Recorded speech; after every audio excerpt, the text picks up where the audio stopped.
Celebrate the stories, the stars and the spirit of Greece on the big screen. The 30th Greek Film Festival with screenings between October 14 to 26. Experience a spectacular lineup of films including retrospectives of classics like Rebetiko and Dogtooth, tributes to Sydney's own filmmakers, and a special focus on Greek cinema legends like Renos Charalambidis and Pantelis Voulgaris. Don't miss the latest international standouts, The Return with Ralph Fiennes, Maria with Angelina Jolie, and incredible new films from Greece and Cyprus. Tickets are on sale now. Visit greekfilmfestival.com.au/Sydney to secure yours today. There's no Ouzo Talk without a bottle of Ouzo, which is why we love the Greek Providore. Get a real taste of the very best produce that Greece has to offer. From olive oils and delicious artisan sweets, to unique spirits, earthy herbs and memorable wines. Visit thegreekprovidore.com.au to see their amazing range. The Greek Providore, proud sponsors of the Ouzo Talk podcast. Sound is.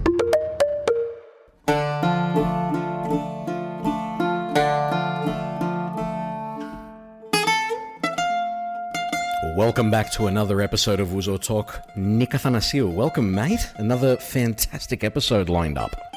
Mate, it is going to be an amazing episode. However, this is quite a monumental episode for me and you. More than you think. Really?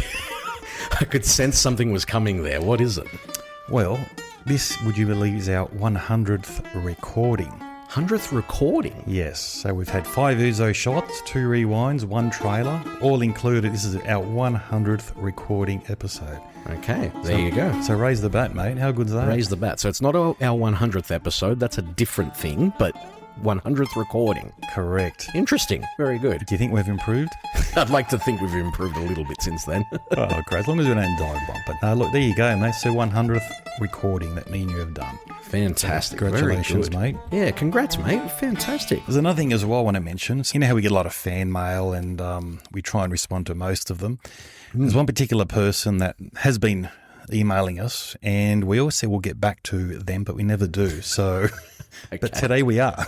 Okay. Who is it and what have they said? So it's a massive shout out to Tass Amarides. Okay. Who is the Fulham first team physio and rehab. Oh, wow. Do you remember Vicky? Vicky Actually, mentioned yes. us the story. So good old Vicky, his wife, told us how it was Tass's childhood dream to play in the EPL. So he was a young boy, grew up in Coburg and had this dream to work in the English Premier League. And 5 years ago, I think from around this particular time, he got his gig at Fulham. Fantastic. And he's their physio. So hello, Tass. And I know you're listening and Vicky listening.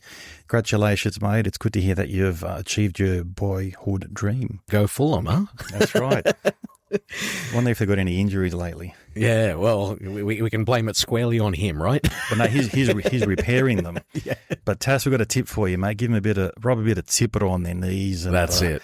Calves, mate. That'll do wonders. That's it. Or a bit of Ouzo it's an anti-inflammatory, as we've said previously, right? It is. Maybe he does do that. Could do.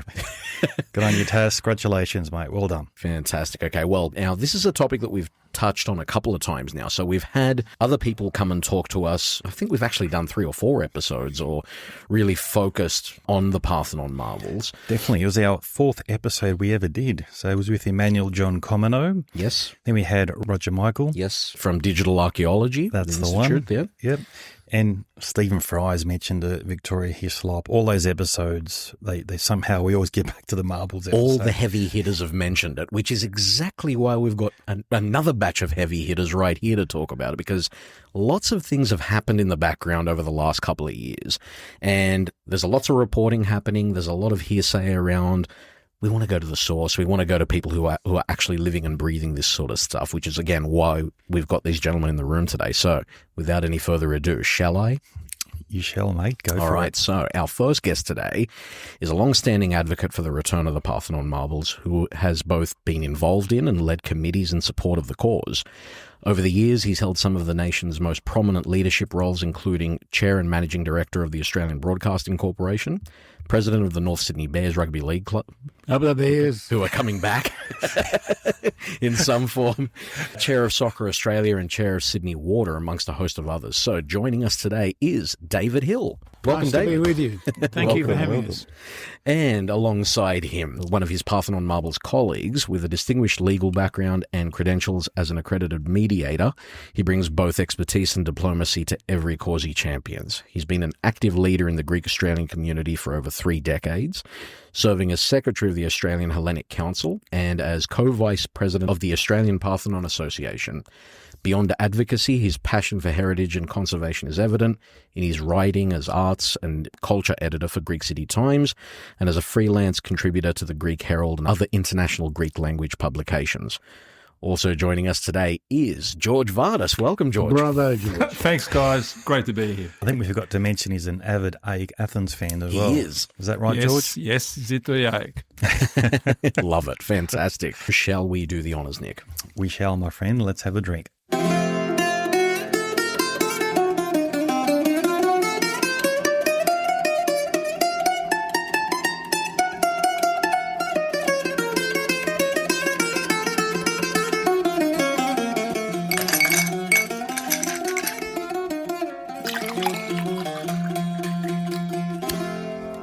Stiniamas, gentlemen. Cheers, boys. Cheers. Cheers. Cheers.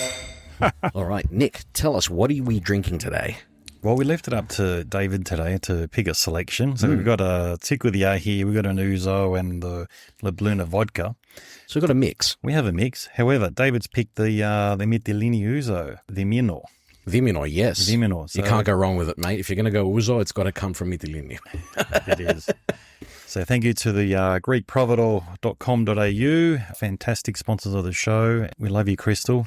Keep on doing what you're doing. Definitely head to the GreekProvidor.com.au for all of your, again, all your alcoholic needs and drink responsibly, right? Yes, well done, well said. Gents, as I said in the intro, a lot's been happening over the last few years. There's been a lot of movement for the first time, possibly ever, at the highest possible levels when it comes to this discussion. For those living under a rock, what is the controversy in a nutshell? The quick elevator pitch. Why is this a thing? Well, from the British Museum's point of view, this is the jewel in the crown for them. They've conveniently forgotten Elgin 200 years ago took 100 of these 5th century BC classic statues and friezes from the Parthenon, frieze estate in Scotland. There was nothing altruistic about it. And Elgin went broke and 15 years later sold the collection to the British Museum. And there were protests at the time from a lot of British people as well as Greeks and other supporters. But the British have been impervious to sending them back. I think because they're such a valuable asset to the British Museum. You're right in pointing out that a lot has happened in the last 2 or 3 years. In fact, on a positive note, more has happened that's good for the return of the marbles in the last 2 or 3 years than has happened in the last 200 years. Wow. But there is still no clear commitment by the British to return them. So we've got to be sober about this. It's quite sad to see so many of our supporters who, George and I met 25 years ago at a meeting of largely Australian Greeks, and we've been working together ever since.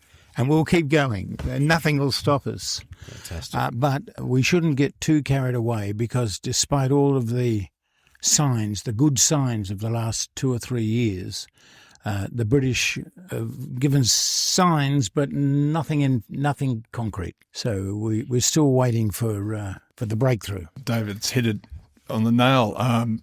The British Museum regards itself as the museum of and for the world, the so-called Enlightenment Museum, and the universal collection of memory, and they purport to justify their continued retention, not just of the sculptures, but lots of other artefacts that have come their way by reason of the fact that now they claim, or certainly some of their defenders assert, that because the sculptures that Elgin took back to London have been in London for more than 200 years, they belong. They're more appropriately to be referred to in the context of British history than their classical Greek origins. And that we think that's an absurd argument. But there are a number of defenders of the retention of the marbles who continue to maintain that if you let the sculptures go back, then the floodgates would be opened. And of course, both the Greek government and supporters for the return of the sculptures argue that this campaign is limited to the sculptures of the Parthenon because they were part of an integral monument, and to have half of the sculptures effectively in London and the other half in Athens, it reminds one of a traveller who once said, to properly appreciate the Acropolis in Athens and the Parthenon, you have to go to London first. So we're simply trying to redress that historic wrong. Look, there's no argument that even the British Museum have said this. The Parthenon sculptures are the most important surviving ancient artworks in the world. The importance of the collection has never been in doubt. And what's happened in the last 3 years, the conservative British establishment, the newspapers, the Times and the Telegraph, the two most conservative newspapers in Britain, after decades of supporting retention of the marbles in London, have both now editorialised in the last couple of years saying things have changed. It's time they went back. Then you've got the chairman of the British Museum, George Osborne, who was the Chancellor of the Exchequer of the Tory party, the Conservative Party, when Cameron was Prime Minister. And he made a statement that blew us all out of the water. A deal can be done for them to go back. All the polling of public opinion in Britain for the last 25 years has shown not only a majority of British, but an increasing majority of British support the marbles going back. So there's all this momentum. And the British Museum itself saying there's a chance a deal can be done, but they haven't got to that point where they said they're going back. Is it the public sentiment, you think, that is starting to sway the narrative? Well, it's interesting you should say that. I remember Gough Whitlam, he was a patron of the Australians for the return of the Parthenon sculptures. And I remember saying to him, Gough, when you were Prime Minister, was there ever an issue where the public opinion was so in favour, like there is in Britain, the public 2 to 1, 3 to 1, the public say the marbles should go back? Could you imagine a government resisting that indefinitely? And Gough said, I could, comrade. But the British establishment, we don't have this phenomenon in Australia where this powerful influence, the British establishment, can be so out of step. And that's the British Museum and the Conservative Party. But Labor in power in the UK have let us down. When Blair became Prime Minister, Blair didn't support the return of the marbles, even though the Labor Party had promised they would go back. He gets elected and rats. Tony Blair did that when The Economist magazine in England published a poll that showed 82% of Labor members of Parliament supported. They said if they got the vote, they would vote for them to go back, and Blair said no.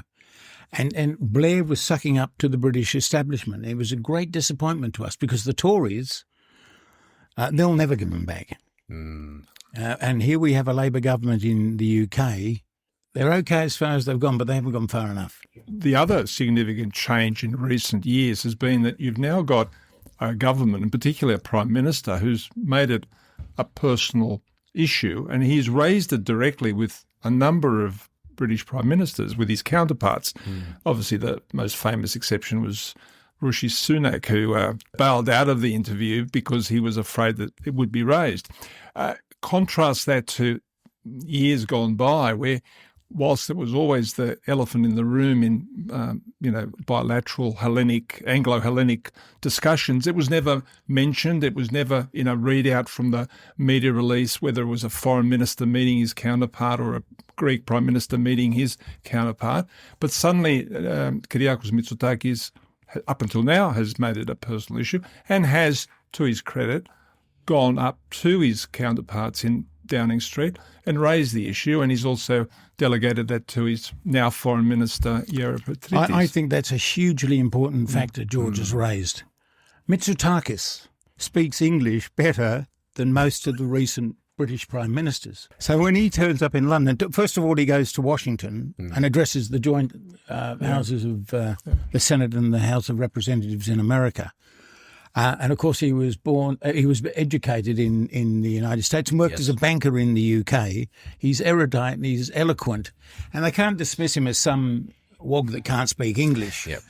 He speaks better, and he's been dealing with Boris Johnson and Sunak, and he comes across more articulate and more suave and more authoritative and more charming than the British. Yeah. And he's a terrific asset. I hope he doesn't get into any more political strife, because one of the difficulties we've had in campaigning for the Marbles, we work very closely with the Greek government, whoever the Greek government is, and we make it quite clear, whatever you decide as policy, even if we don't agree, we'll support you.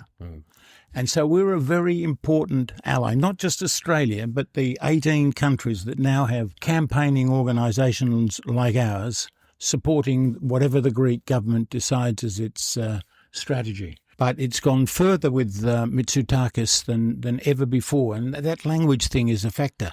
I hope Mitsotakis is still there to sheet this home, because since we got involved in 1999, George, there have been 10 Greek prime ministers we've dealt with on this, 10 British prime ministers, 18 ministers for culture in Greece and 19 ministers for culture in the UK. Yep. So A revolving door. A revolving door. Yeah. So most of my time in campaigning is getting to know the new minister or the new prime minister. There have been a couple of standout ministers, Evangelos Venizelos, back in the early 2000s. David can talk about his dealings because he's a very influential and very persuasive person. The fact that Lina Mendoni is still culture minister since the election of the new government back in 2019 says a lot, and because she also has an impeccable background as a Secretary General of the Culture Ministry.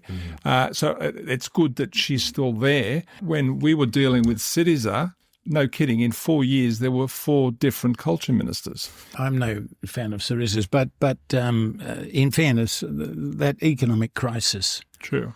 You know, just before that happened, we had secret meetings in London at the request of George Papandreou, Prime Minister, organised by an Australian, Dimitri Dollis.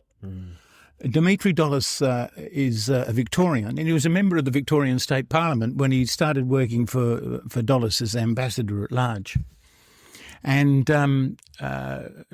Papandreou was keen to look at the legal rights of Greece. Right. Should they challenge the British legally? And we thought that was a good idea. And at their request, we put together a team of American and British lawyers to advise the Greek government in London. And their advice was that all of the big disputes about cultural property being returned from where they were stolen have come about as a result of legal action, not necessarily a legal decision, because usually it's led to negotiated settlements. So there's a hell of a lot that's been happening on a number of fronts. But I'm glad George raised Venizelos, because the giant of this modern campaign was Melina Mercouri. Nobody forgets Melina, I never forgot her, and nor did the people with me when we met her in Sydney, when she was Minister for Culture in Greece.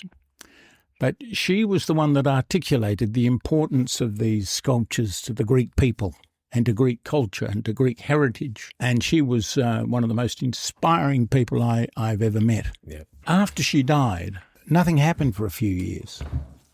And then I was working for the British Committee for the Return of the Parthenon Sculptures with my wife Stigitsa, who's here today.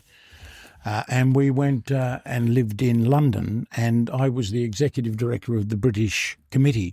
The wonderful Eleni Cubitt, who ran the British Committee for donkey's years, she died at 99, I think, a few years ago. She kept the flame going in London. But she took me to Athens would have been 2001, and she introduced me to Venizelos. And I was immensely impressed with him. He reminded me of Gough Whitlam in many respects. A big man. Yeah, I was going to say. A very big man. And a giant intellect. Wow. I said to him, since Melina, this has gone off the boil. And Blair's come and said the marbles aren't going back. And we persuaded Venizelos to come to London to talk about the marbles. And I remember meeting him in the Boubelinus office next to the Archaeological Museum in Athens. Wow. And I remember he was such a humble man. He said, do you think I can handle this? Because he spoke good English, but he spoke with a very heavy accent. And I said, yes, you can. And he was fantastic. And we invited politicians and museum people in London, and he addressed 400 people, and it was fantastic. He outlined, I think, the basis the marbles will go back. That was in 2001. What he said was, this argument about the legal ownership, who legally owns the marbles. And the British are saying, we want you, Greece, to acknowledge we own the marbles, and then we can negotiate a loan for a short period. Mm. And Venizelos said, let's put all that to one side. It doesn't matter who wants to say they own the marbles. It's where they're located that's important. Mm. And he said that if you return them to Athens, and I'm glad George pointed out earlier, half the sculptures never left Athens. Half of them are still in Athens, never left. Half of the same statue is in Athens. Yeah. The torso of the god Poseidon from the west pediment. The top half, the shoulders, are in the British Museum, and the torso is in the New Acropolis Museum in Athens. And it was Venizelos who said, let's put them back together, and in exchange, we can fill the vacant space in the British Museum with classical works that have never left Greece.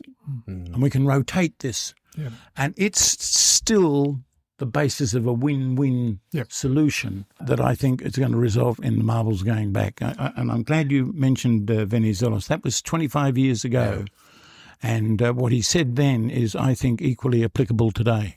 So we've said earlier the British people are for returning the marbles.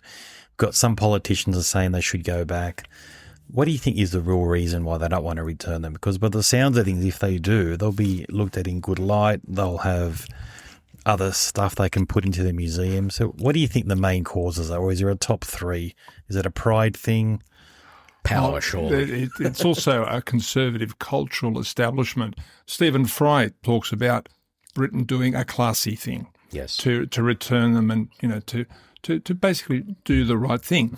The problem is, as David indicated, you've got it's not just a Tory government that was in opposition, opposed to return of the sculptures, but there's embedded within the conservative cultural establishment this idea that it will open the floodgates, and a belief that they were properly acquired by the British Museum. One goes back into the annals of history to see that one of the contentious points was that Elgin claimed that he had a firman, for an authority from the Sultan to acquire the sculptures, to literally take them down from the Parthenon and also collect pieces that had fallen on the ground or had been buried over the years and take them back to England. Now, that's hotly contested. Yeah. There's no evidence of this. There's no evidence of the actual firman has never been found. There are arguments, for example, that the Italian translation that was produced sounds as though it was written initially by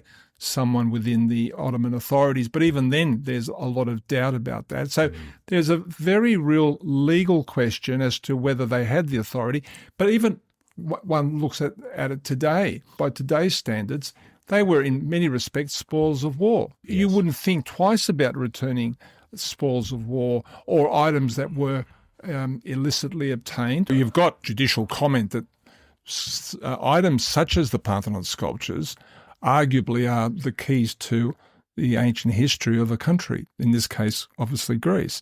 And they're so fundamentally important that they should stand out and they should be reunified, particularly where there is a division between London and Athens. There are some fragments in other parts of Europe, but by comparison, obviously the British Museum has the vast majority of the fragments outside of Europe. That British cultural establishment is so strongly embedded in Bloomsbury, where the British Museum is situated, that when you've had recent Tory ministers come out with a so-called retain and explain policy, and that was in the context of some of the controversial statues that were being brought down because of their links to slavery and the like, they basically adopted the mantra, we need to retain and explain what we're doing. And in the case of the sculptures, as I said earlier, they properly belong here because they tell a different history. They tell a different story in London. And, of course, both government and bureaucracy resort to what I call the cultural catch-22 mantra, namely from that famous novel where the British Museum, by its enabling legislation, the British Museum Act of 1963, is prohibited from deaccessioning any significant items from its collection. They have to be something that are basically of no use or not fit for exhibition, and certainly the sculptures don't fall into that category. And of course the government, without being able to amend the British Museum Act, they're prohibited. And it's a matter for government if they want to change the legislation. Successive British governments have said they have no intentions of amending the legislation, and it's a matter for the British Museum trustees. So we go around in circles. Yeah, I think, why do the British take the position they do so strongly? It's a superiority complex. I wouldn't go as far as to say it's racist, but they think they're the best people to be custodians of the Parthenon sculptures. For years they were critical of Greece not being able to house them or exhibit them properly. Of course, that's blown out of the water since 2009 with the building of the new Acropolis Museum. And Stiglitz and I were both at the opening of that museum because of your involvement. Because of our involvement in it. But it's a superiority complex the British have had for a very long time. That the Greeks now the collection the British have got, the Elgin collection, is in the Juvean Gallery of the British Museum, which is too small because most of the statues were facing out on the outside of there, which takes a lot more space.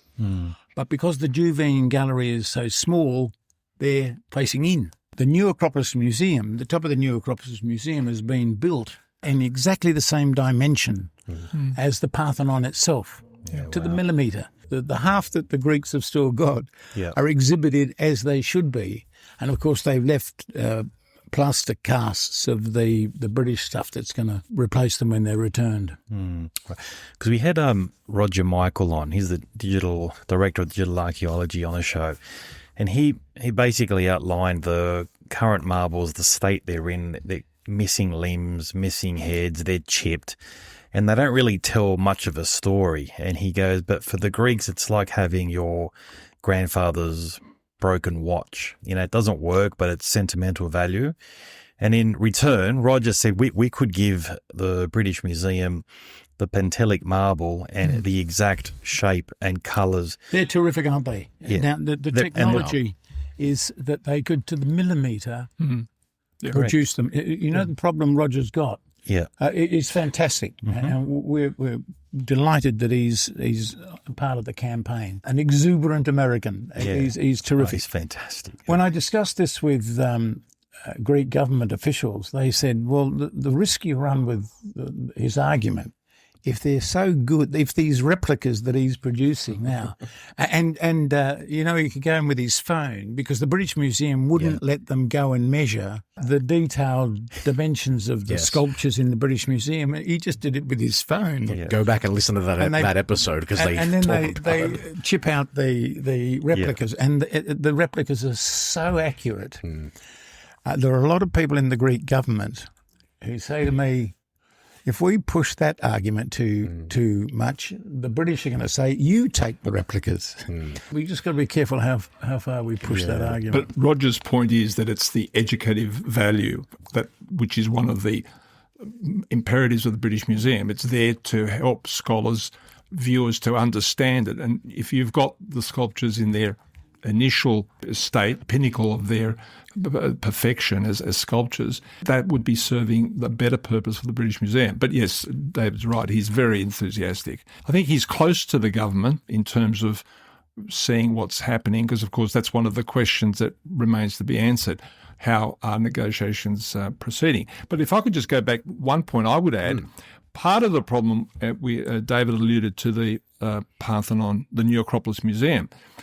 For a long time, the Greeks assumed that once, when I say Greeks, the Greek state assumed once the museum was completed, and of course there had been incredible delays, they were hoping to have it built by 2004 for the Olympics. When it was finally built, they thought, that's it, game over, they'll come back. Well, and the British also were aware of that. There were freedom of information requests showed that the British Museum in particular was very concerned.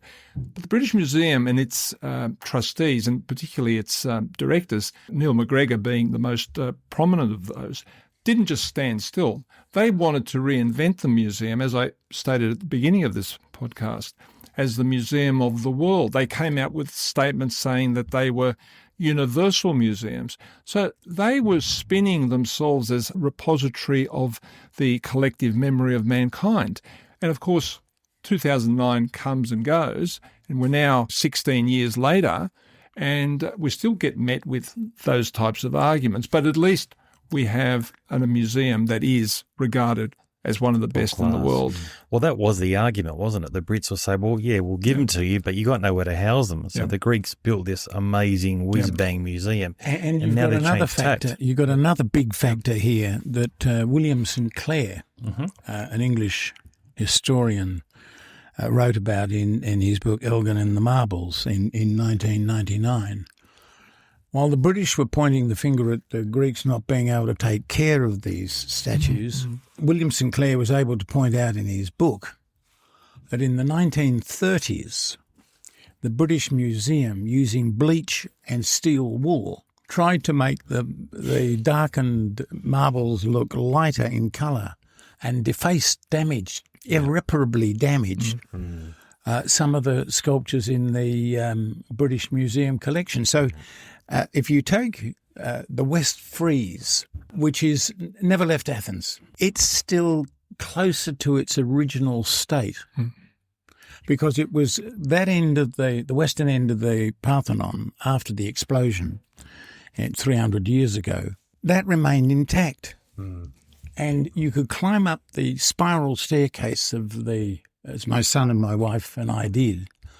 If you climb up the spiral staircase in the southwest corner of the Parthenon, you can still, with the naked eye, see the original paint. Yeah, wow. It's that close. So some of the marbles that stayed in Athens are in far better condition than those that were damaged by the British Museum. Wow. Well, let's talk a little bit about the position of the museum. We've sort of we've skirted around it. On their website, the British Museum says this: the museum takes its commitment to be a world museum seriously. The collection is a unique resource to explore the richness, diversity, and complexity of all human history, our shared humanity. The strength of the collection is its breadth and depth, which allows millions of visitors an understanding of the cultures of the world and how they interconnect, whether through trade, migration, conquest, conflict, or peaceful exchange. The Parthenon sculptures are an integral part of that story and a vital element in this interconnected world collection, particularly in the way in which they convey the influences between Egyptian, Persian, Greek, and Roman cultures. We share this collection with the widest possible public, lending objects all over the world and making images and information on over 4 million objects from the collection available online. The approach of the Acropolis Museum and the British Museum are complementary. The Acropolis Museum provides an in-depth view of the ancient history of its city. The British Museum offers a sense of the wider cultural context and sustained interaction with the neighbouring civilizations of Egypt and the Near East, which contributed to the unique achievements of ancient Greece. That's what they say in a nutshell. Yes, but even if people can read that without their eyes glazing over, what does that tell you? It's all bullshit. The Greeks are capable of exhibiting the Parthenon collection in context in a better museum than the British can. That didn't always be the case, because before the new Acropolis Museum was built, there was a tiny museum on the top of the Acropolis which wasn't big enough to exhibit them. But ever since the new museum has been built, you come up with this. I met with I'm glad you mentioned what's his name, the director, Neil McGregor. Yeah, his predecessor Anderson. Yes. And was the director of the museum when I was working for the British Committee. The chairman was Graham Greene, who was the nephew of the great novelist Graham Greene.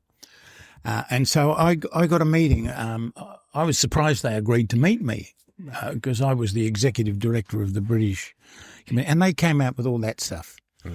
They'd got a printout of the museum's website. They used to have an argument that more people could see the collection in the British Museum than could see them in Athens. Yeah. The reverse is now the case.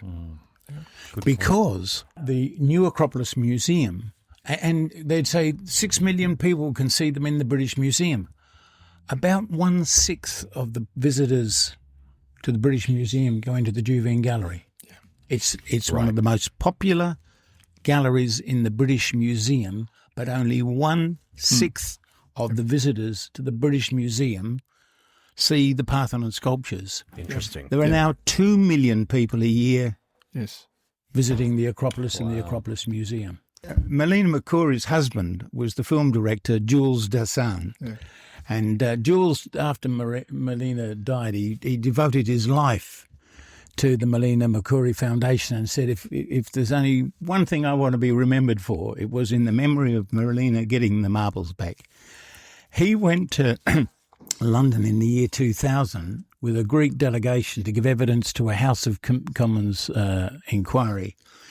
And one of the British members of Parliament was said to the Greek delegation, and Dassin sat next to Papandreou, who was then culture minister. He was the foreign minister.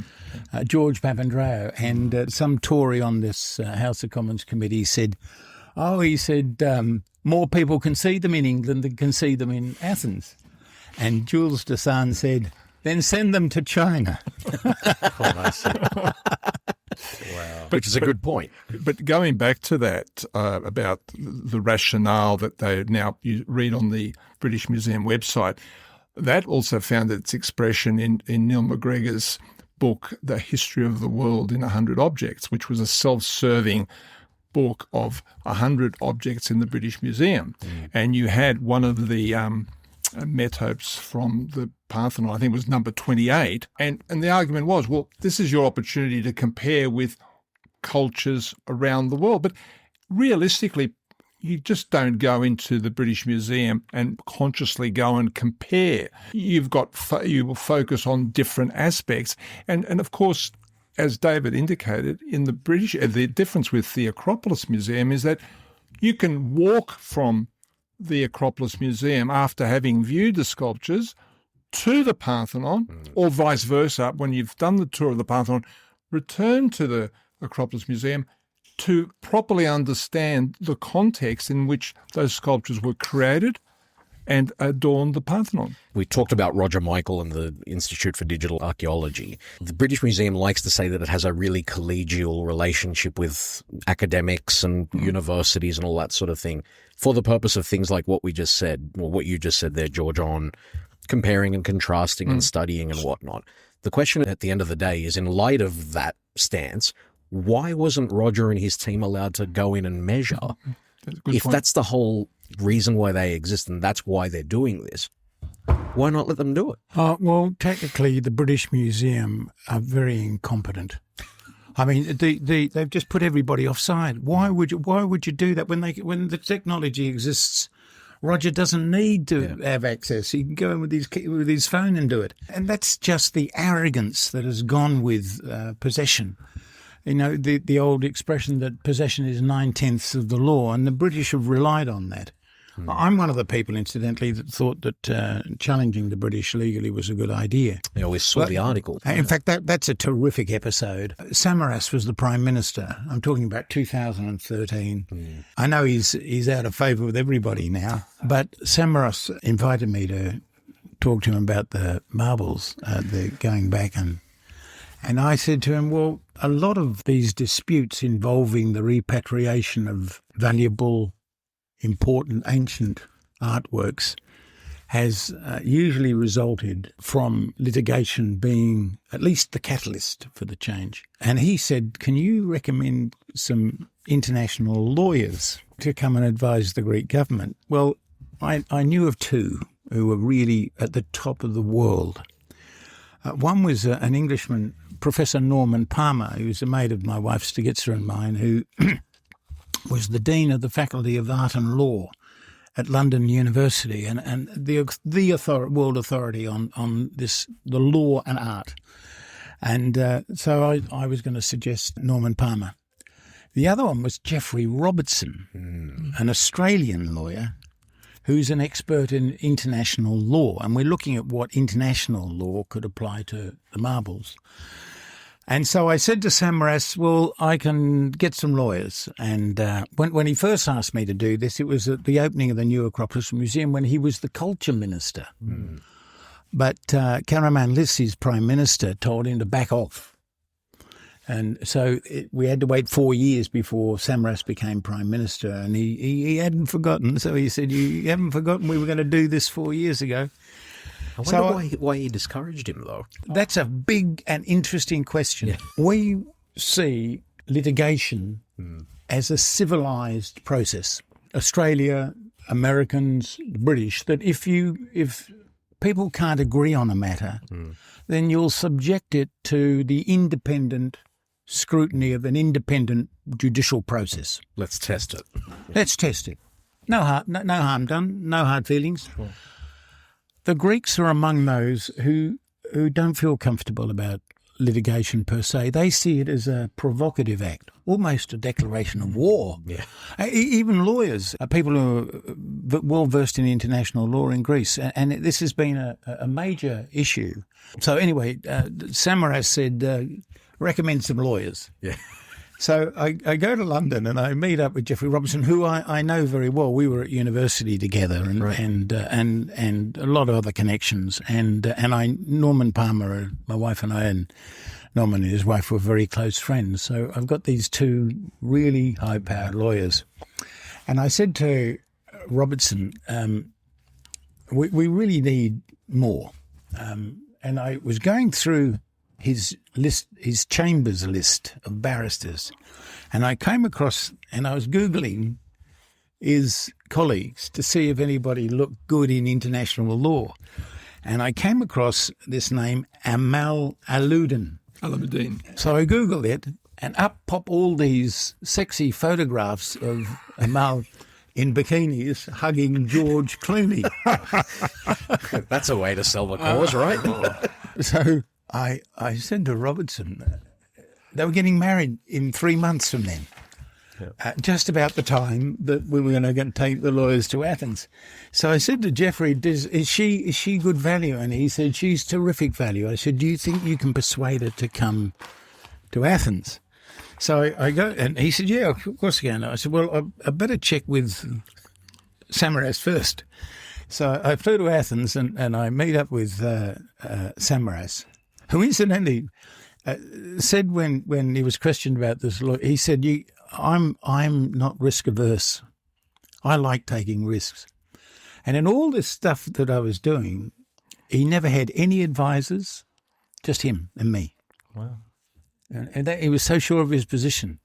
Now, Tassoulas, the current president of Greece, was his culture minister at the time, and Tassoulas had great concerns about all this. In fact, Samaras sent me down twice to Tassoulas to hose him down to make sure he was on side. But anyway, I go back to Athens to see Samaras, and I say, listen, if you can live with this, we want to extend the delegation to 3 lawyers from London.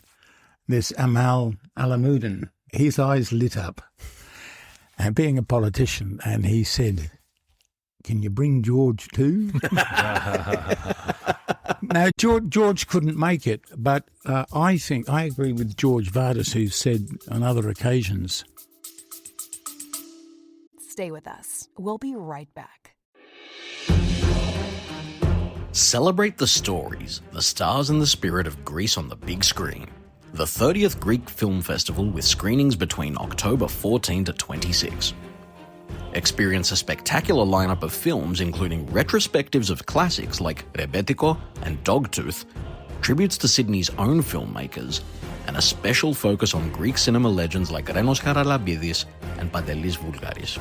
Don't miss the latest international standouts, The Return with Ralph Fiennes, Maria with Angelina Jolie, and incredible new films from Greece and Cyprus. Tickets are on sale now. Visit greekfilmfestival.com.au/Sydney to secure yours today. There's no Ouzo Talk without a bottle of Ouzo, which is why we love the Greek Providor. Get a real taste of the very best produce that Greece has to offer. From olive oils and delicious artisan sweets to unique spirits, earthy herbs and memorable wines. Visit thegreekprovidor.com.au to see their amazing range.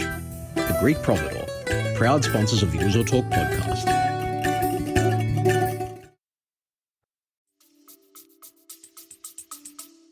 Not to be confused with George Clooney, obviously. Yeah.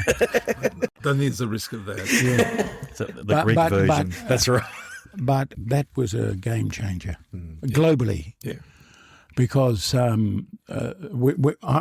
was in Athens when they arrived at the airport, and I was in this private lounge at Venizelos Airport, and they've cleared everybody out. There's just me. So the three of them arrived from London, Professor Norman Palmer, Geoffrey Robertson and Amal Clooney. And, of course, they're ushered off the plane, so there's no media, nothing. I thought, this is going to be easy. And we're put into an armoured car, armed to the teeth, all these security guys. And we go at the back of the airport, still no media. And I thought, this is going to be easy. And we're driving down, what's the name of that street down to Syntagma? Sophia. Vasilis Sophias. Yes. Yeah. And I get a phone call from Prime Minister's security in this armoured van, and we've got motorcyclists and guns everywhere. And we're about a kilometre short, and this security guy said, Mr. Hill, he said, we're at the Hotel Grand Bretonne on Syntagma. And he said, when you pull up, hold hands with your colleagues, don't veer, just head straight into the hotel. There are 350 paparazzi here. Oh, wow. Wow. I've never, ever seen anything like it before or since. And I've been exposed to a lot of media. And it was Amal after. Yeah. And she was terrific. She was well briefed. She was very knowledgeable about the law. And but I think what happened, that got onto the front page of women's magazines around the world. Yeah. She came virtually from Venice, where she was honeymooning, Yes.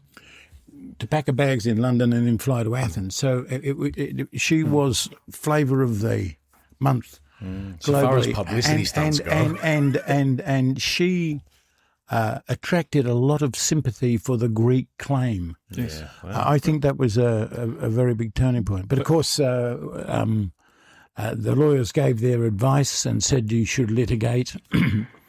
And then there was another economic crisis and an election. And Syriza said, no, we've got domestic economic issues to worry about. And So Amal Clooney is a very prominent international lawyer in her own right. Was then and more so now. And we've seen the full advice that was provided to the Greek government, back then.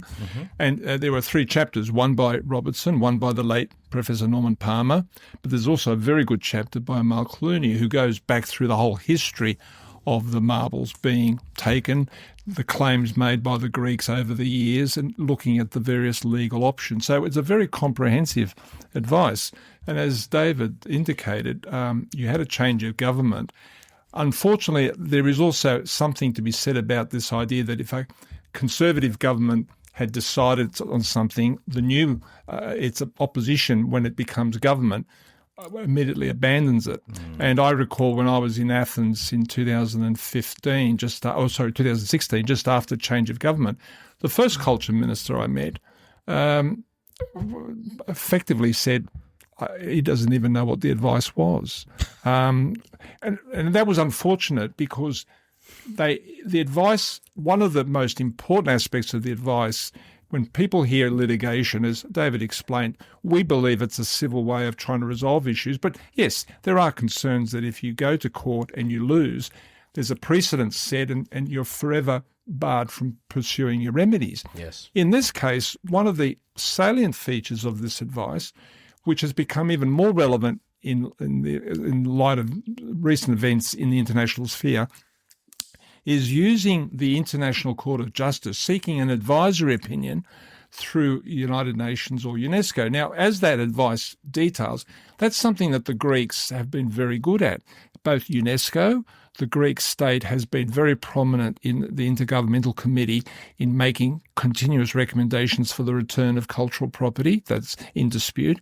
At the United Nations, every 3 years, a general resolution is passed almost unanimously calling for renewed efforts to repatriate items that have been stolen. Now, all this advice and what some of us are saying is, if you can't negotiate, if cultural diplomacy at the end of the day fails, one legal route, and we feel that President Tassoulas in his most recent statements has echoed that by saying, well, all options are open, including legal courses of action, is to lobby the United Nations and or UNESCO to formulate a legal question to go to the advisory seeking an advisory opinion from the International Court of Justice.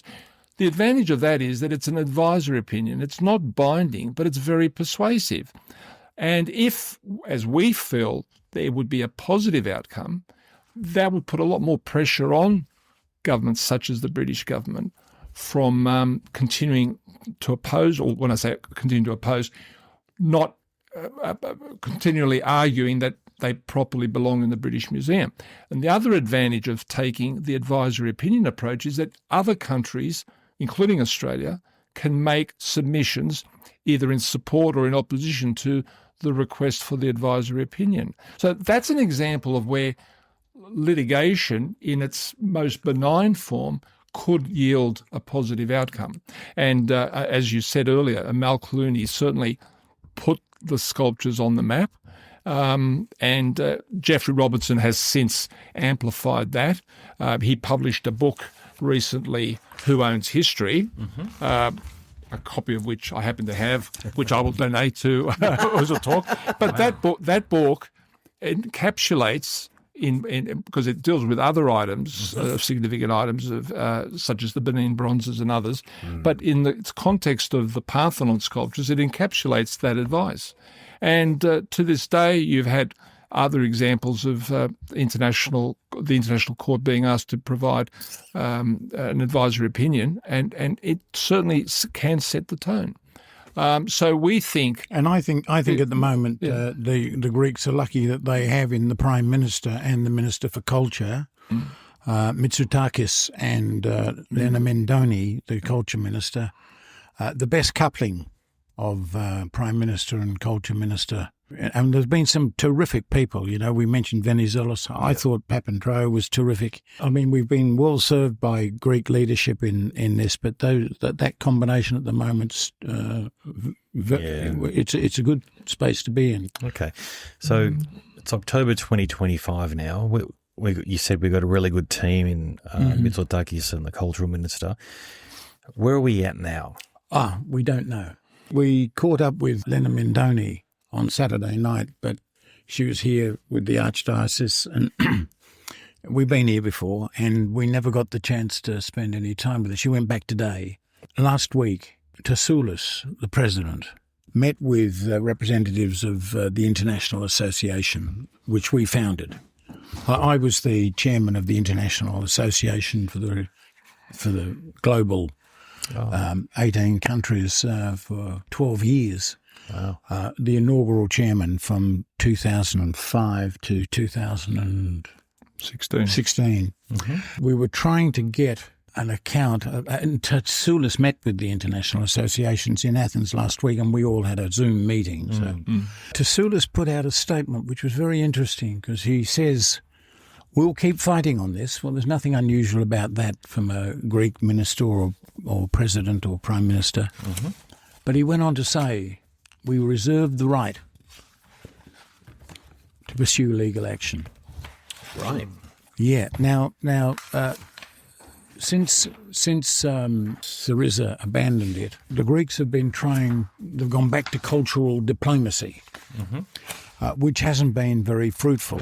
We're trying to ascertain how much of what Tassoulas says did he say off his own bat, because he's qualified to do it, because he was Minister for Culture when we took the Amal Clooney to Athens with the other lawyers. But why would he put it in a statement now? Because it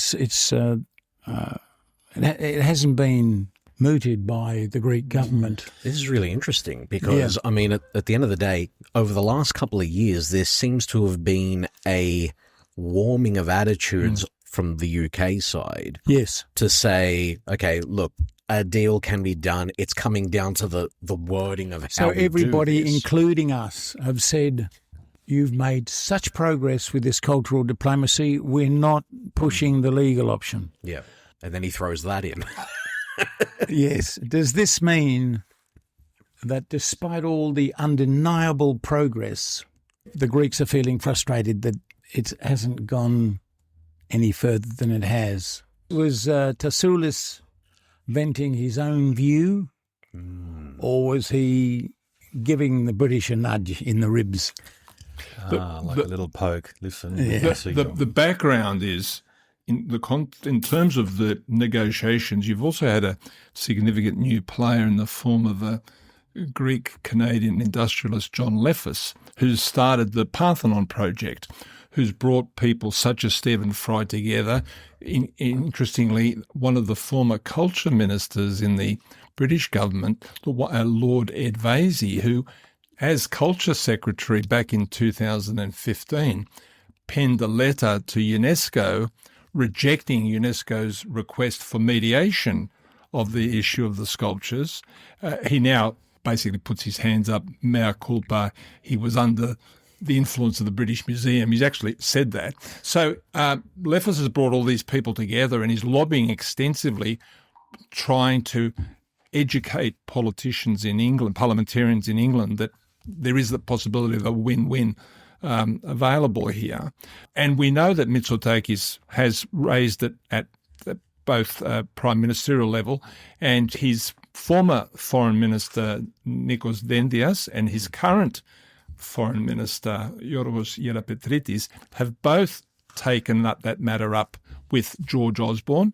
The other important development is that early this year, we were informed, the world was informed that the British Museum has got grand plans to revamp what's known as the Western Range of the British Museum, which includes the Duveen Gallery. And we're talking about a $1 billion redevelopment, and part of that redevelopment would see the Duveen Gallery close. So there is a window of opportunity for those sculptures to be relocated. Now, and that's where there was a lot of optimism that there was a deal to be done. David indicated earlier that George Osborne is up for a deal. But what are the terms of that deal? The devil's in the detail. And yes, at one point there was quite a lot of optimism expressed that we were close to a deal.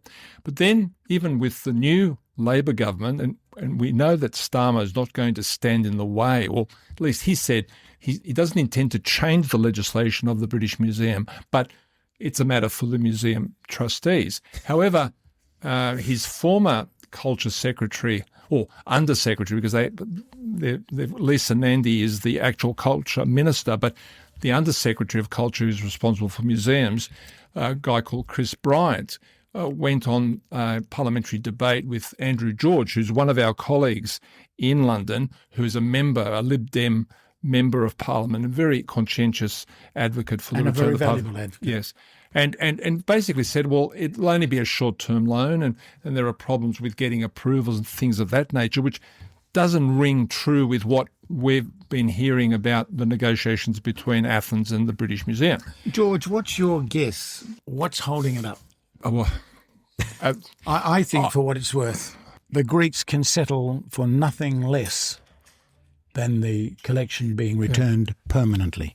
They can call it a loan, a long-term renewable loan, which is what Venizelos said in 2001. Venizelos said, we'll have an agreement. We've got to provide you with alternative exhibits for the Juvene Gallery on a regular basis. And as long as the terms of the loan of the exchange of this material, as long as we're all still complying with the contractual obligations, they should be renewed. I think that's the stumbling block, that the British won't wear that, the idea that the marbles will go to Greece and not come back. And I don't think the Greeks can settle for anything less. Well, because I often joke this is the one issue that unites all Greeks. The Greeks are a very fractious people. If you get two people in a pub, you'll have three arguments. You're not wrong. But the marmara is the one issue that the Greeks are solidly behind, and I think it'd be very difficult for a Greek politician to say, well, we're getting some of them back. I don't think that they'd politically settle for anything less, and I think that's the stumbling block. The whole of the collection and permanency. So we read somewhere that the word loan was used, and it was a loan to Greece, but Greece don't really have to return them. Well, the most interesting one, or the one that seemed to have gotten the most traction recently, was the perpetual loan, which is saying two things, really. There are a number of iterations of that. You'll recall that in 2022, the so-called Fagan fragment, which was a piece from Palermo, which we think probably is actually an Elgin sculpture that Elgin gave to his then mate, who was the consul in Malta, Robert Fagan.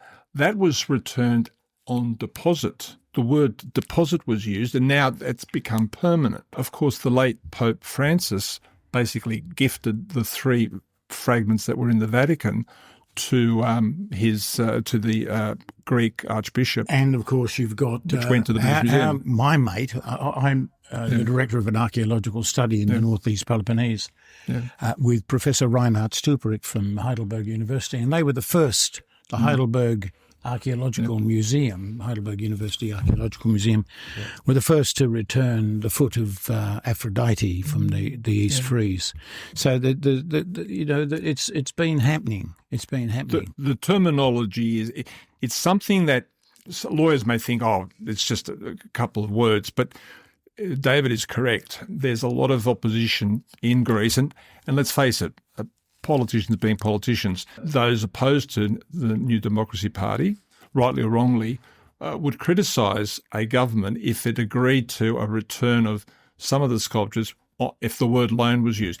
I think one can work around that. What I personally think could happen, and there is a precedent, although it's a controversial precedent, again, only a couple of years ago, this billionaire collector in the United States, Leonard Stern, had acquired by, no one's accusing him of having actually stolen them, but over 160 Cycladic figurines, because in the 50s and 60s there was a lot of illegal excavation and removal of these classic figurines from the Cyclades. And he had, through auction houses or from dubious sellers, acquired a sizable collection. Long story short, he wanted to transfer them to the Metropolitan Museum of Art in New York, the Met. They contacted the Greeks because the chances are almost all of those sculptures were illegally removed. And after a lot of negotiation, a deal was done where those sculptures are currently on exhibition at the Metropolitan Museum, but as part of a Hellenic gallery, ownership has passed or will pass to the Greek state, and progressively over a 25-year period, which could be extended to 50 years, but certainly over an initial 25-year period, they'll be coming back and forth, but eventually will end up in Greece. Some people thought that may be the template or a precedent for a staged return of the sculptures. The criticism there is that, of course, in the case of the Stern collection, a lot of people have criticised that as whitewashing the illegal removal. But then pragmatists would argue, well, if they've come back, doesn't matter, they've come back.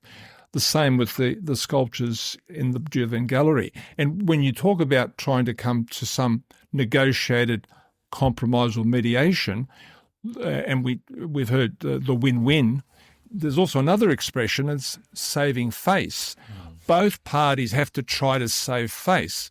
And eventually, in any properly mediated agreement, whether it's at international level or just a domestic argument, both parties have to be able to say they can live with the outcome. They may not necessarily be happy with it. Venizelos came up with the answer 25 years ago. Yes, he did. On a win-win solution. And he said at that speech I mentioned in London, when he said, and this argument about ownership and lending and renewal of loans, all of that's unnecessary. If there was goodwill, he said, the British Museum could have custodianship of marbles in Athens. So this legislation that George has referred to, the British Museum Act, that doesn't allow deaccession. So the British Museum can't, unlike the Australian Museum and most museums around the world, the directors of the museum have the power to give stuff back. Australia's given heaps of stuff back to the Solomon Islands, Papua New Guinea, Maori, New Zealand, from its collection because it was the right thing to do. The British Museum can't give back, but it doesn't have to. And Venizelos, who's, among other things, a lawyer, professor of law, made the point that they could be returned by the British Museum, who would retain custodianship. He avoided the word ownership. He avoided the use of loan in a joint management of the collection in the New Acropolis Museum. That option's been there. And I can only guess that the British Museum won't agree to the whole collection going back permanently. And the entire collection, even if it's staged, you can avoid the word permanent, you can avoid long-term renewable loan. In fact, at the opening of the New Acropolis Museum in 2009, my wife and I, Stigitsa, were sitting next to the woman's spokesman for the British Museum, and John Boardman, Professor John Boardman, who was an expert on ancient Greek pottery that I'd studied. And they said the marbles can only come back as a temporary loan. She said, say, for 4 months. This was in a radio interview in Athens. And Samaras, who was the culture minister and hosted the opening of the New Acropolis Museum, said, you wouldn't have time to get the statues out of their boxes before you had to put them back. And so he just dismissed it as... Sorry, that was actually going to be my question. Say, for example, the impossible happens and you manage to get all of the sculptures returned to Athens. Once they're there... They're never going back. What's the likelihood that they're ever leaving? No, well, you've got different levels of hard case in the British Museum. I was dealing with Neil McGregor's international director, Jonathan... His name slips me, but he took me to lunch in the British Museum. And I was telling him that the marbles are going back, and it's just a question of how long it takes and how much heartache you want to go through in the process. And when he was sure nobody was listening at lunch, he said, they're never going back even as a loan because we know the bastards will never return them.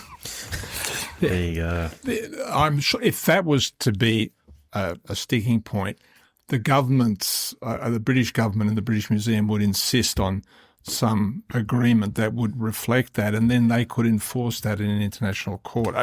But I agree. Realistically, that's if they do go back, there'd be issues. But the Greek government of the day, if it's entered into a bilateral agreement for the return on some form of temporary exhibition, it's bound to return them. The real issue here is that the Greek government has to really make a decision.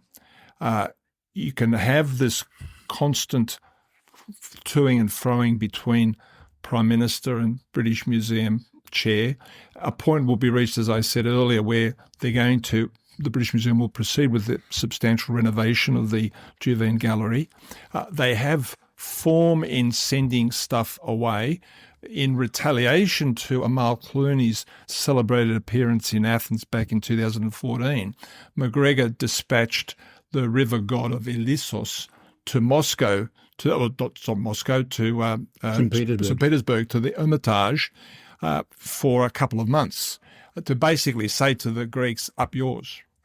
And then a few years later, they had this combined exhibition on the beauty of Rodin sculptures, and they removed half a dozen or so, well, no, I think probably closer to a dozen sculptures from the Juvean Gallery to move across to the Salisbury Gallery in another part of the British Museum, where they were sitting next to Rodin sculptures to argue, well, Rodin was influenced by Phidias and the Greek sculptures. But who wasn't? Well, that's right.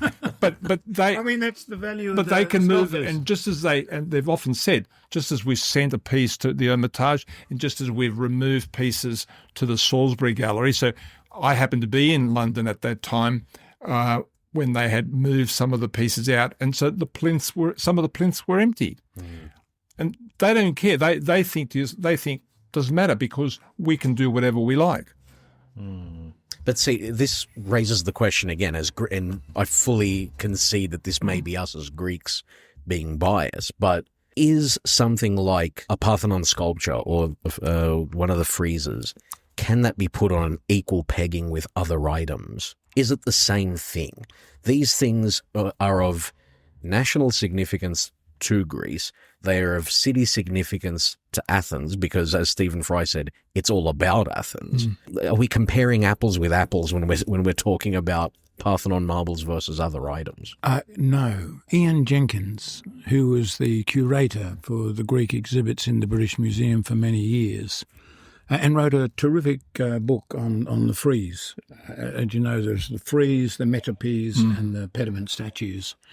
And he wrote a very good book, but he was unequivocal that the Parthenon sculptures are the most important surviving ancient artworks. Yeah. And I think the fact that they come from the classical period of the 5th century BC, which was is widely regarded as probably the most advanced age of humanity. After the archaic period, the age of Pericles, Periclean Athens, this remarkable period. At the beginning of the 5th century, 480 BC, and the defeat of the Persians, until 430 BC, 50 years, that's all.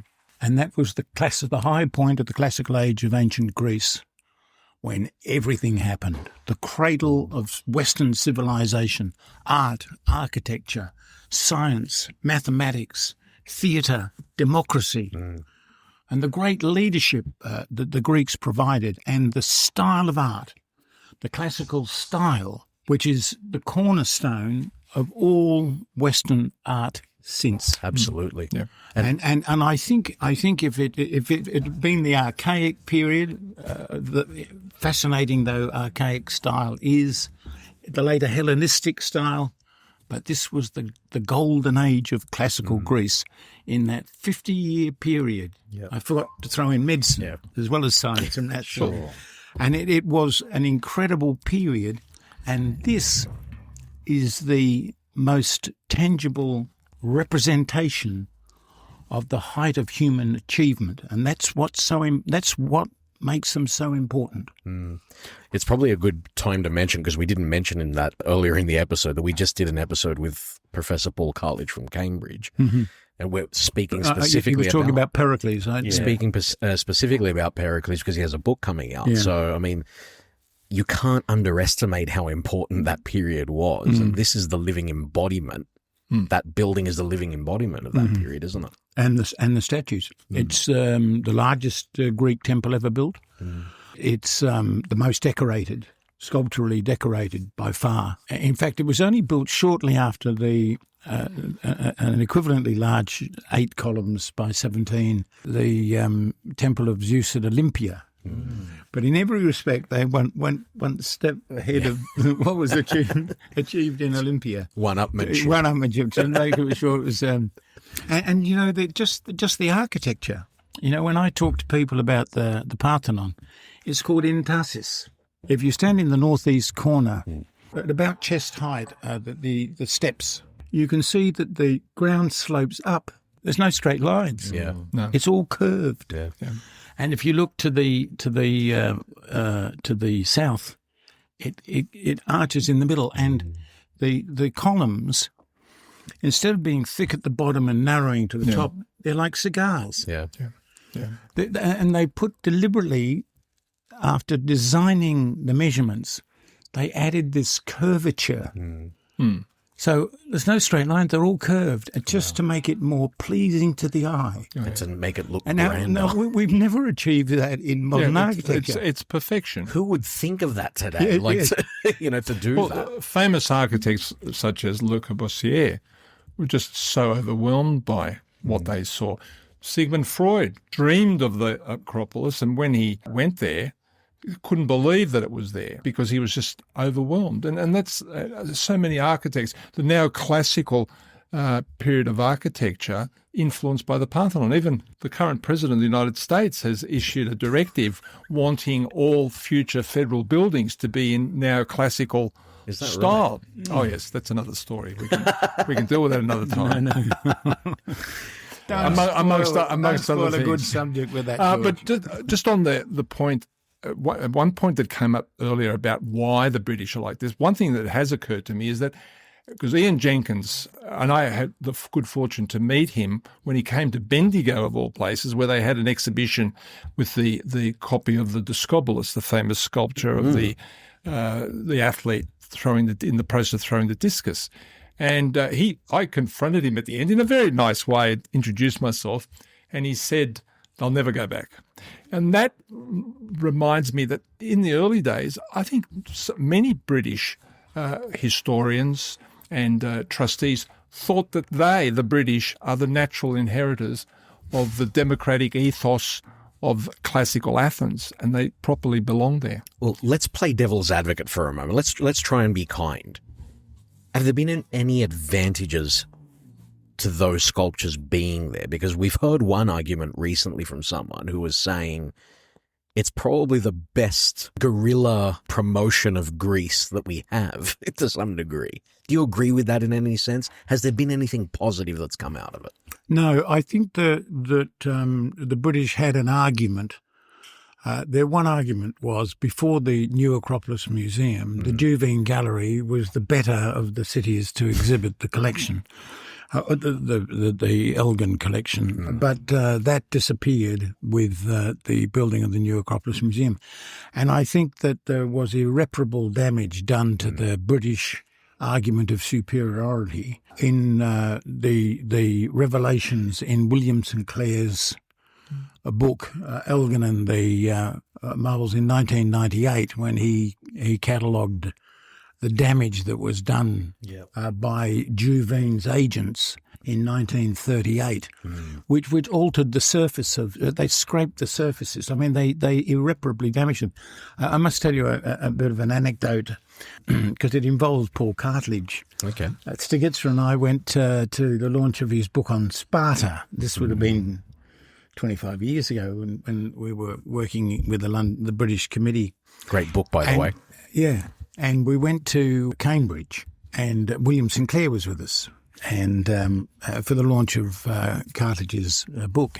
And William Sinclair then had rooms in Trinity College that had been the residence of Isaac Newton 500 years before, and they've still got the same little glass panels in the windows that Isaac Newton is said to have observed the spectrum of light. Wow. Isn't that fantastic? Unbelievable. Wow. Well, William Sinclair took us one day, and the British Museum asked him to stop. Stiglitzer and I, he took us to the British Museum with a torch, and he was showing the torch up the bums of the statues of the horses. And you could see where they had, with chisels, because because of the pollution in London, all the soot and smog, they had a film of the patina had been covered in. Yeah, wow. And they were dark coloured. And in their ignorance, Juvene had donated the money for the gallery. He was a crook. Notorious art dealer. He was an art thief. This Duveen. Juvene. And he instructed them because they had this notion that the purity of the classical Greek statue was white. Yeah. Yes. Yeah. So they were trying to lighten the colour. When, of course, all the Parthenon sculptures were painted anyway. Pretty garish primary colours. Yeah. By our standards, we'd say that was the one kitsch feature of the statues, that they were red, white and blue and yellow, and they were severely damaged then. So that if you're looking for a period or an argument, that disappeared in 1938. Well, could I just add that obviously part of that argument is that the sculptures that were on the Parthenon were eventually removed to the old Acropolis Museum.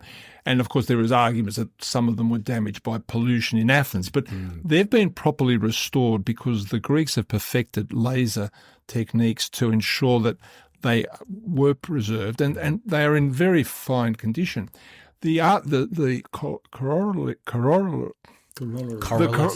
to that argument is that some of the current retentionists, I'll call them, say, if it wasn't for Elgin, the marbles would no longer exist. They would have been destroyed. And, of course, that's just a woeful lie, because the sculptures remained.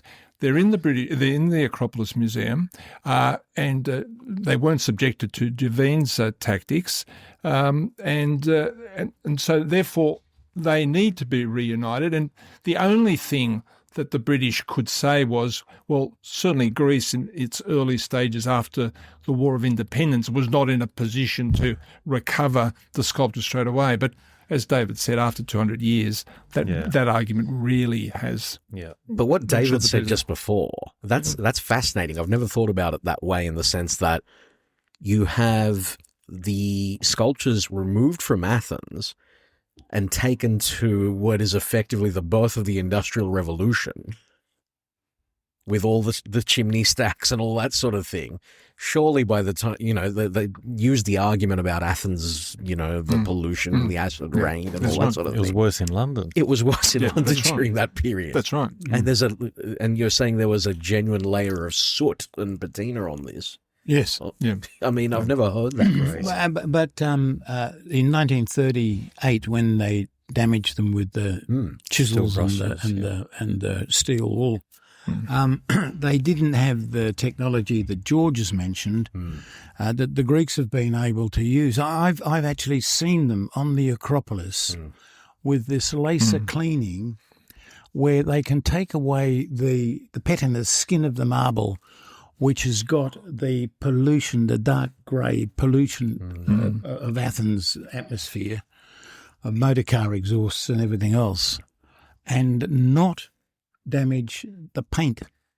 Yeah, wow. So some on the West Frieze, you can still, with the naked eye, make out some of the paint. And this is something that we haven't spoken about. I mean, the guys that are involved in the restoration of the Parthenon marbles, and actually in the last 24, 48 hours, we've seen the stories about the scaffolding coming down for the first time in the last sort of 15 years. But it's only temporary. Only temporary, yes. Yeah, but they started that in 1972. The people that are involved in this and the academics involved, these are some of the best restorative experts in the world who have also done work on the Church of the Holy Sepulchre, and the tomb of Christ, and all of these things. I mean, these are the best people in the world to be working on something like this, aren't they? Yeah, and the quality and the expertise of the people working on this. I mean, it'd be a fantastic way to spend your life, wouldn't it? Working on the restoration. And of course, what happened after Greek independence and after the Turk, from about the 1830s onwards, they started doing the repairs to the Parthenon. And it wasn't until the 20th century, in the middle of the late 20th century, they started doing it properly. And they found that some of the columns on the... And there were lots of arguments. How much should you leave? How much should you put fake bits in? Yeah. And so, for example, the north frieze of the columns on the north frieze, on the north side of the Parthenon, they've had to put in new bits because they had these 4 drums and then there's one missing, and then they got the 6th drum and there was one missing. Yeah. And they decided to put in new bits so that we could see the entire frieze as it was. But they said, let's only do it to the north frieze, and let's be honest to the history of this place. So it's only one wall where they put new bits in, but the debate, the rigour of the debate and the argument, and the years that took to resolve how much should we add to it and how much should we leave with the original, is a measure of the passion that building still can generate. But even then, the British Museum played a nefarious role, because during this restoration process, they realised that, because apart from the sculptures from the Parthenon, Elgin had also removed one column, a drum, and of course the caryatid from the Erechtheion. And they asked the British Museum to return the drum and the column because they were going to be literally put back on the monument. And of course, the British Museum said no. And this is in the Juvine Gallery, but it's on the entrance of the annex. There is on the floor a column drum. Yes. Totally devoid of context. And it is from the north frieze, from the north column, the north colonnade, north colonnade. And it's either the base or second drum. Yeah. It's got no sign telling you what it is. It's just sitting there. Yeah. And these are all and unique the British pieces. Museum and the Greeks said, "Look, we're trying to restore the north colonnade." Yes, just pure arrogance. And colonial arrogance. Yeah, that's in a significant part of the museum. Tell us exactly what you think. No, look, that's crazy. And that's the thing. These columns and these drums, none of these pieces are interchangeable because they were placed all on top of each other and then carved and fluted individually.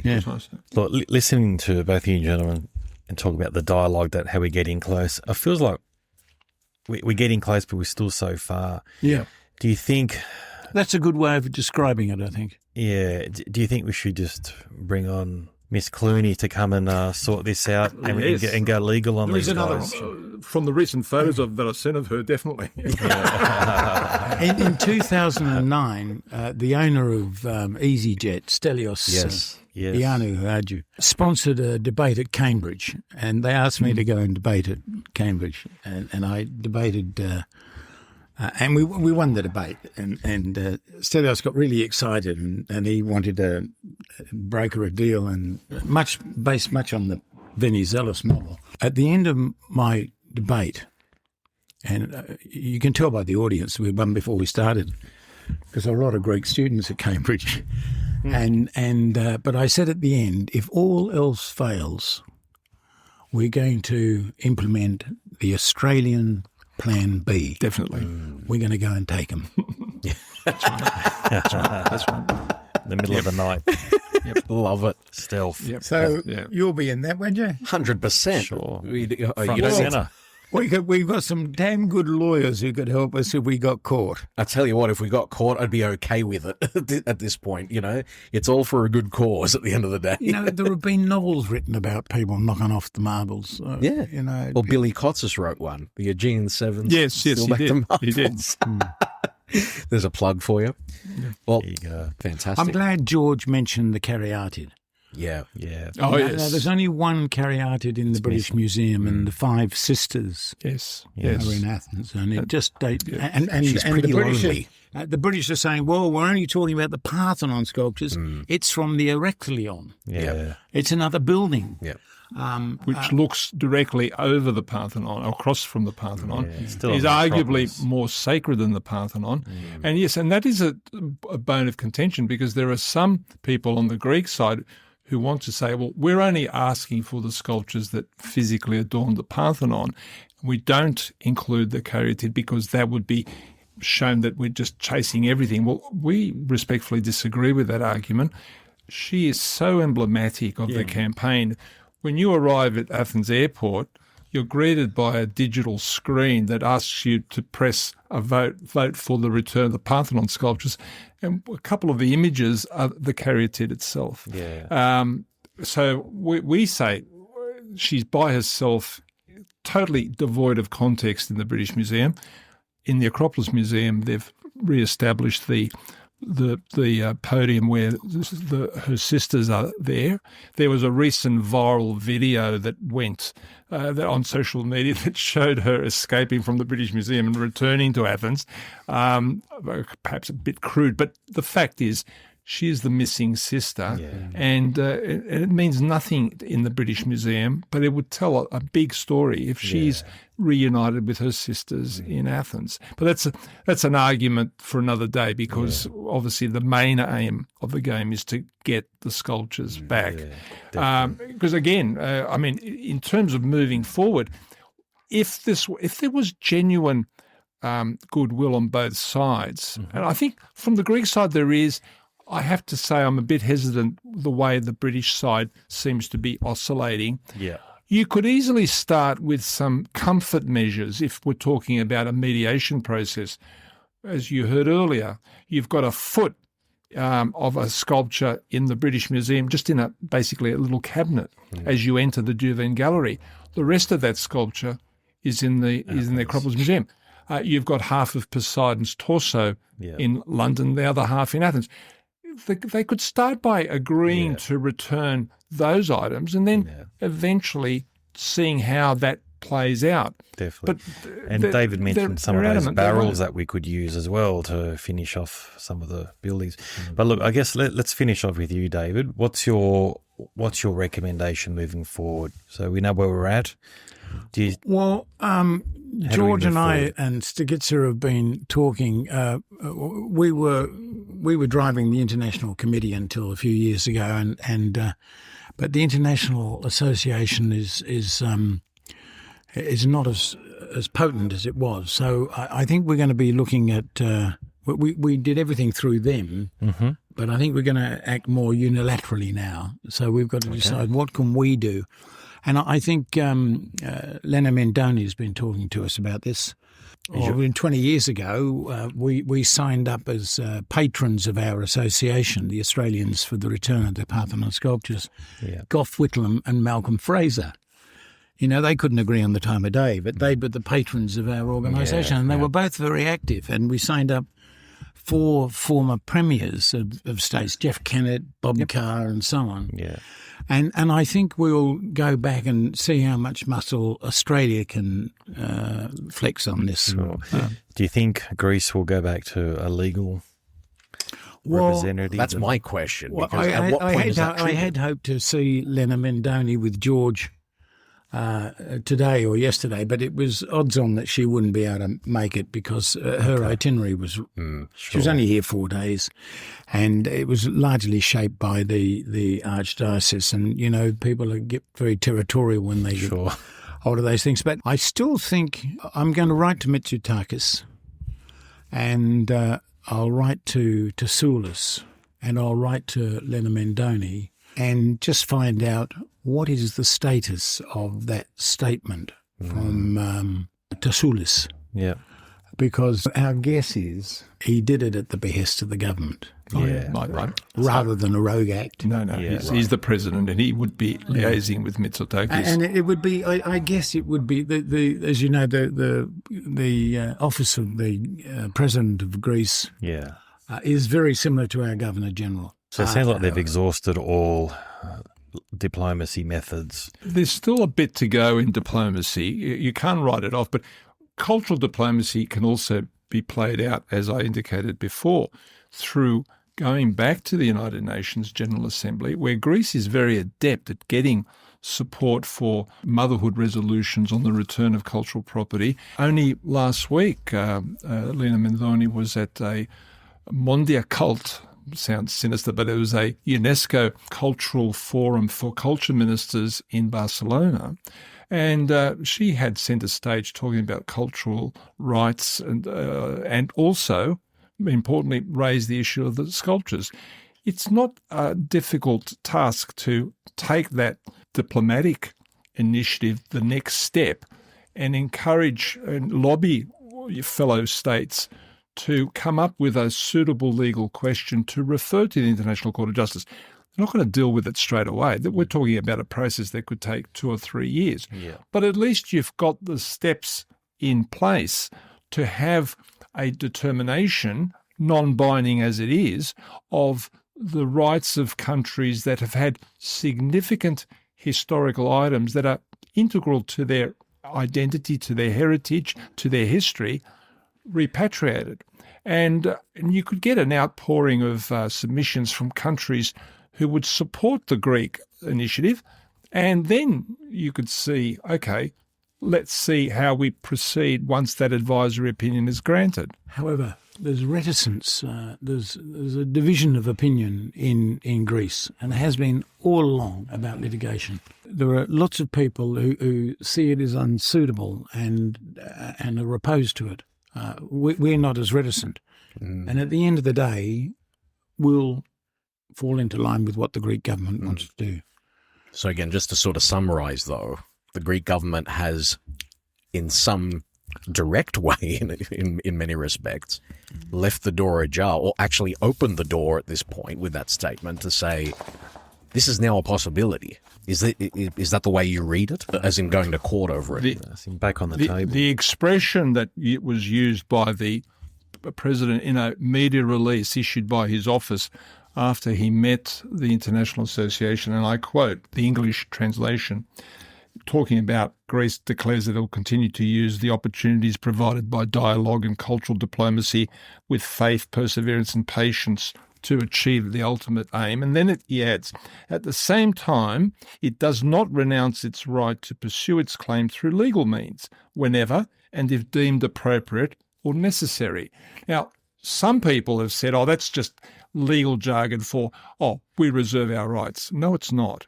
That would be, this is the president, a legally qualified former president or speaker of the House, a former culture minister, as David explained, who chooses his words carefully. And that is something that previous presidents, I'm pretty sure Prokopios Pavlopoulos had said that, similar terms. The Greeks would be crazy to simply say, we're not going to pursue any legal remedies, but we want them back. Because any British government will say, well, if we're not going to be faced with any legal pressure, why do we have to do anything? And this is, Lena Mendoni has made a reference in the last few years to Greece exploring its legal options. But that sort of statement coming from the president, there's been hardly anybody has said anything like that in the Greek government in 10 years. Well, obviously the process is still playing out, and there's a lot that can happen. Everything is on the table. Let's put it that way. Yes, indeed. Even legal is on the table. I think that's the headline here. Everything is still on the table. Everything is still an option. Bring on Amal Clooney. That's it. Well, gentlemen, thank you so much for providing that update for us. As I said, we've done a lot of episodes on this, and we've spoken to a lot of important people and people who are knowledgeable about the situation, people who are advocates for the return. Gentlemen, thank you so much for lending your voice to this as well on Ouzo Talk. And obviously our whole position on it is we'd love to see them come back. So we'll always be doing what we can to assist. I tell you what excites most of us. It's very rare in life to come across an opportunity to right one of history's wrongs, but we got the chance of doing it here. And that's attractive. Indeed. Definitely. Thanks for having me. Excellent. Yes. Well, on that note, ouzotalk@outlook.com is the email. Follow us on social media @Ouzo Talk and @Ouzo_talk. Also on YouTube and Instagram. Nick Athanasiou, David Hill, George Vardas. Thank you very much, gentlemen. Thank you. Thanks, guys. Thank you, everyone.